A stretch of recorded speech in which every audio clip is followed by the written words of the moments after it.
Welcome to Honest Conversations, a Folktales mini-series exploring all things mental well-being as part of the 2021 Mental Health Awareness Week. This year's theme is nature, and at Boatfolk we're firm believers in the power of the water to help soothe the soul. Each day this week we'll be speaking to a member of the Boatfolk community who will share their first-hand experiences of grappling with their own mental health. We hope you enjoy listening.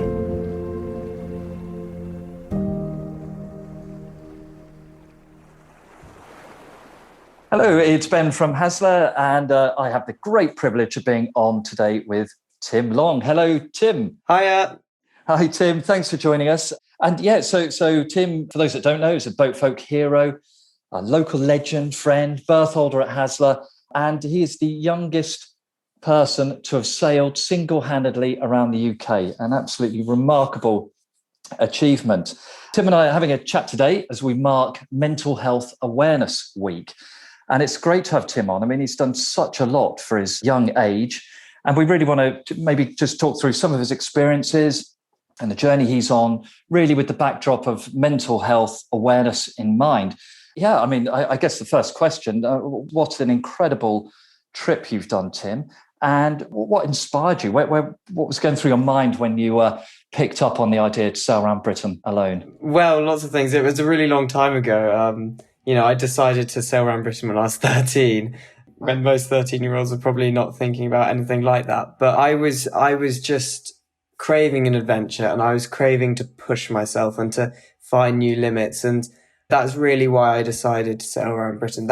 And my inspiration was just the fact that there was a world out there, and that the inspiration was that I could push myself. And of course, people like Ellen MacArthur and all of these great sailors, I'd read about them and seen what they had done, and I wanted to give it a shot. I wanted to see what I could do.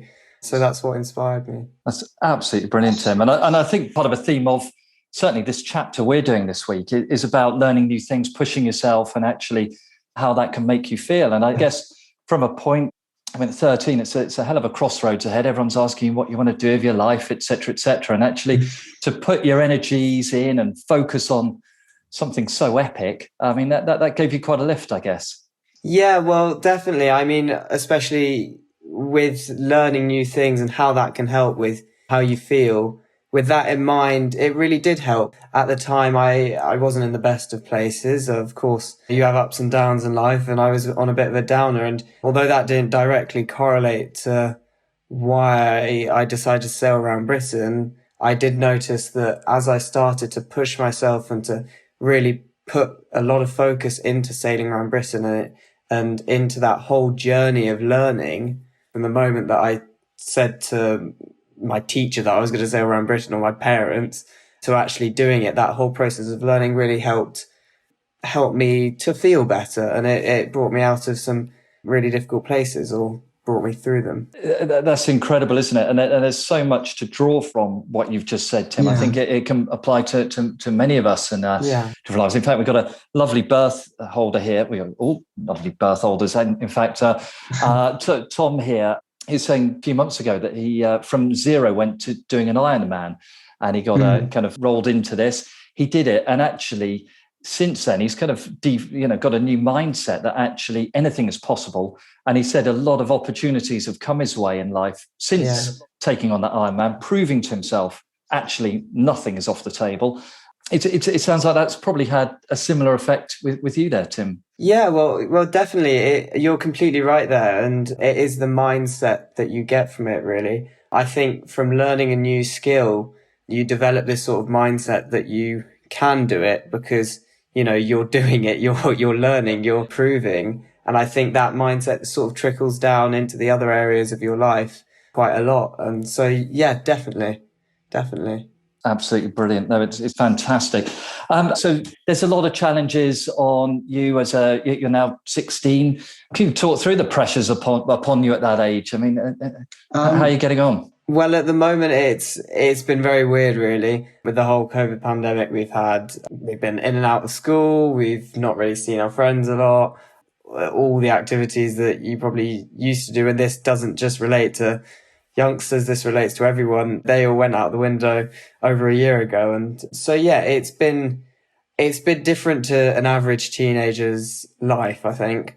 Unfortunately, that has led to some more mental health cases among young people as well, which is, sad. Do you think that through the curriculum or other activities, it's a good way we should be getting people out more, getting people on boats is a cracking example of getting outdoors, teamwork, learning new skills? There could be a lot more of that, particularly as we come out of this pandemic. Yeah, well, I think I don't think it directly relates to the curriculum. I think it's just in general been locked up, and everyone needs to get out and getting out on the water, getting out on boats and going climbing, going walking, just going for a walk by the sea. Anything like that is what we really need at the moment, and that very much taps into learning a new skill, because if we can, now we've got the opportunity to go out and start doing things, we can start learning a new skill, and we can just start discovering again. It's quite exciting, really.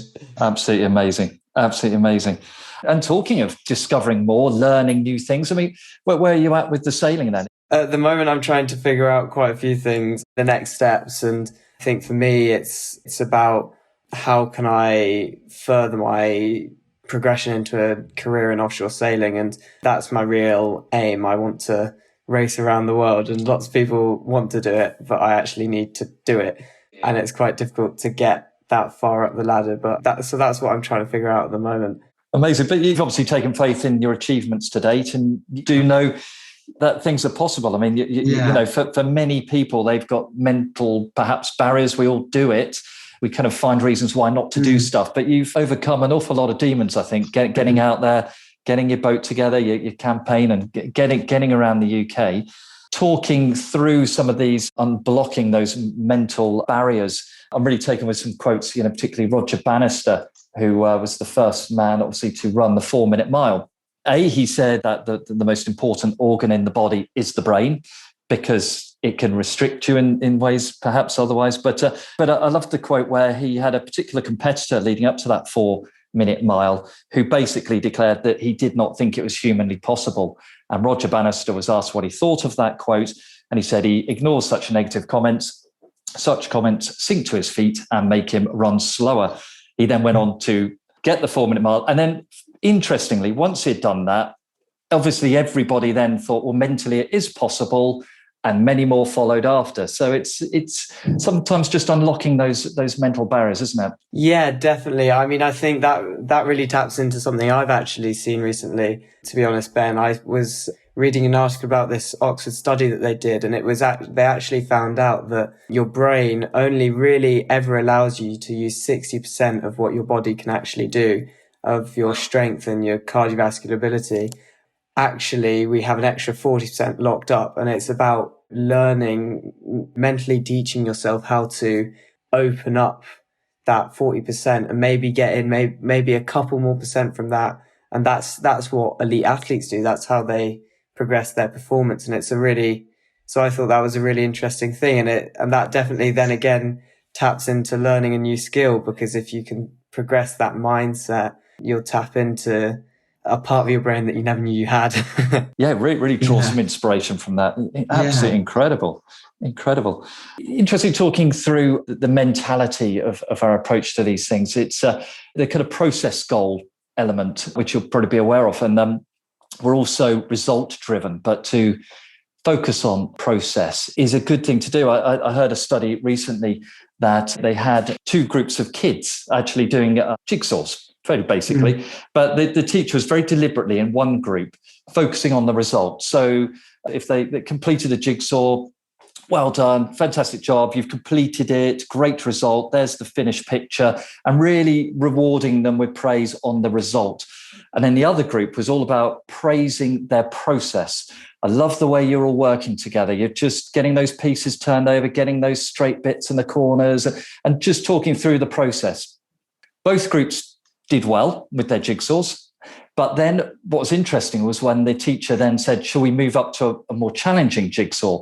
The ones that were used to the praise for the results were actually quite fearful of going up a level. They didn't want to not have that praise of achieving the result. But the ones that were getting praised for the process, the way they approached the work, well, bring it on. Love it. Yeah, let's go for it. Let's try a more challenging one. So it's quite interesting just to keep our minds in that process, keep developing. isn't it? I think that's really right. That's a really interesting study. I think there's a lot of the time, and I think this is why sometimes people are put off by learning new skills or doing something from like a 0 to an Ironman, because, there's so much focus on the success and the end result. But I think a lot of the time we need to sort of focus more on actually the journey there. And you might try and go from 0 to Ironman and you might not get there. You might only be able to run a marathon by the end of it, but then actually think, oh, well, think of this amazing journey I've had just to running a marathon. Yeah, I think that's a really, really interesting aspect of it all. It's fascinating to talk through with you on all this. And actually can almost kind of take chunks of different generations, if you like. And just such a privilege to be speaking with you on this. And then I kind of would take stock of my own time in life, if you like. Many would say it's the midlife element, such a lot there. And then kind of pay it forward 50 years to Maurice Owens, who's a birth holder at 98, going strong. Mm-hmm. And actually, right on topic, actually, he's always looking for new stimulus, things to do. In lockdown last year, he walked over a mile to raise money for the NHS. Yeah. Until recently, he was single-handed sailing, day sailing, and just an inspiration. He still enjoys dancing and socialising. And you wonder, actually, that the theme of our chapter in this Mental Health Awareness Week is learning new things. It's getting that new stimulus, isn't it? And keeping ourselves interested with that. And it's absolutely brilliant. So yeah, I mean, so what would be, as you broke down the next steps for you then, if you looked at the way ahead? It's well, for me, it's progressing my learning curve once again. We're always learning. And what I want to do now is I want to get into offshore racing. So what my plan is to do something more racing style, because obviously I sailed around Britain, but that wasn't very fast. So getting into maybe a transatlantic race or something like that. In fact, I did my first offshore race last weekend, which was around the Isle of Wight and into Poole Bay. And it was very, very cold, but I loved it. And so that's what I'm trying to do now. I'm trying to progress the learning curve into offshore racing and hopefully become good enough to do something incredible. Brilliant. Oh, Tim, please tell us more about that race, if you'd be so kind. Who was it with and what were you all on there? Yes, so that race was last weekend. It was the first race of this new sailing series called the UK Double-Handed Offshore Series. And it's basically cherry picking the best double-handed races on offer, putting them into a series. It's brought some really big names back into the sport, shall I say, Dee Kafari, Shirley Robertson, Henry Bomby, all of these amazing round-the-world sailors, world champions, Olympic gold medalists. I was selected to compete in that. So it was on a J88, which isn't actually a very offshoresy boat for the racers around. They'll know that you normally only race them around the Solent, but we did 130 odd miles in the end, round the Isle of Wight in a range of conditions from flat calm to 15 knots downwind in the middle of the night, flying along, which was quite scary because we were under a spinnaker with no lights, which was an interesting moment. And yeah, it was a bit cold as well. We had -1 degrees towards the finish in the middle of the night. So it was an amazing experience. And I loved it. And what I want to do now is progress that. And I learned so much on that passage, on that race. How much more could I learn by sailing across the Atlantic? I find it amazing, just the amount I could learn from it. And which is why I think everyone should try and learn something, try and learn a new skill, because you can hear in my voice how happy I was about learning throughout the trip and how much I enjoyed it. So I'd recommend it to anyone. It's amazing to hear that in your voice, and I'm so excited for you, and just surrounded by great people. I mean, that was a hell of a list there, and I know Alex here has been reaching out to you, Alex Thompson, and he's I mean, just there's so much wisdom around, and all the resources you need are here. So it's just you're an inspiration, Tim, because it's all there, it's all ahead of you. What a lovely, positive chat with you to mark this. Thank you very much. It was lovely speaking to you. Yeah, you too, Tim. And I should just, as we begin to wrap up, make sure for those that have dipped in on just this podcast, to make sure they check out podcast number 1 from Boatfolk, where Alex Page interviewed you, going into detail around the UK, which was a brilliant podcast. Really brought home exactly what you did, got up to, how you felt. And I would strongly recommend everyone to check that out if they've not done so. And Tim, we'd love to speak again soon. So much is happening for you. It's so exciting. And thanks as always for your time. Thank you very much. Thanks, Tim.